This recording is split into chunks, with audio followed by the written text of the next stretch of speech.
L'activité qu'on est en train de faire aujourd'hui, c'est la célébration de la Journée mondiale de la thyroïde.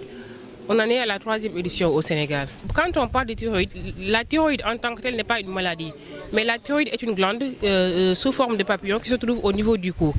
Donc les affections, les pathologies qui sont liées à cette glande-là sont le goitre, il y a la maladie de Basedow, il y a l'hyperthyroïdie, la maladie de Basedow ou l'hyperthyroïdie, il y a l'hypothyroïdie, il y a même les cancers de la thyroïde. Ce sont les maladies qui affectent cette glande-là. On nous demandait de manger du sel iodé, mais le sel iodé ne pose plus de problème, d'autant plus que les acteurs de la santé ont fait d'énormes progrès par rapport à ça. Mais actuellement, la maladie que l'on constate, qui est de plus en plus fréquente, c'est la maladie de Basedow. C'est cette maladie qui est liée au stress et dont on dit souvent que le stress est le facteur déclenchant. Dans l'association, on a plus de 500 malades, mais le nombre de malades au Sénégal, on ne connaît pas exactement. On ne connaît pas exactement le nombre. On tend vers vraiment le recensement et la cartographie des malades. Ça fait partie des perspectives de l'association. La situation dans les régions concernant les malades de la thyroïde, elle est dramatique. Ouais, parce qu'au niveau des régions, il y a des régions qui n'ont pas les analyses. Les malades sont obligés tous les 2 mois ou bien tous les 3 mois de venir à Dakar pour faire les analyses et de retourner dans les régions.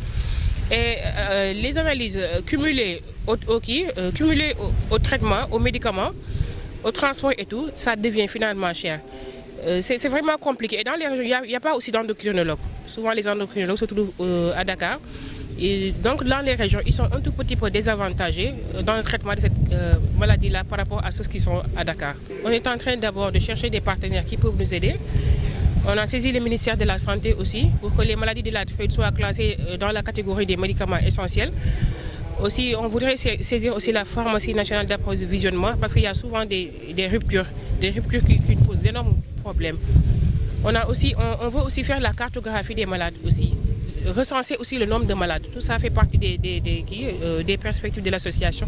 Faire aussi un plaidoyer pour que l'État nous entende, bien un mémorandum, pour que vraiment l'État nous entende, que l'État sache que les malades de la thyroïde sont là et qu'ils ont besoin d'aide.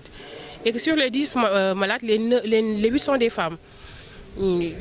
Et ça pose un énorme problème au niveau de la société. Les gens peut-être ne s'en rendent pas compte, mais depuis qu'on a créé l'association, on se rend bien compte que cette maladie, elle est là, elle existe bel et bien.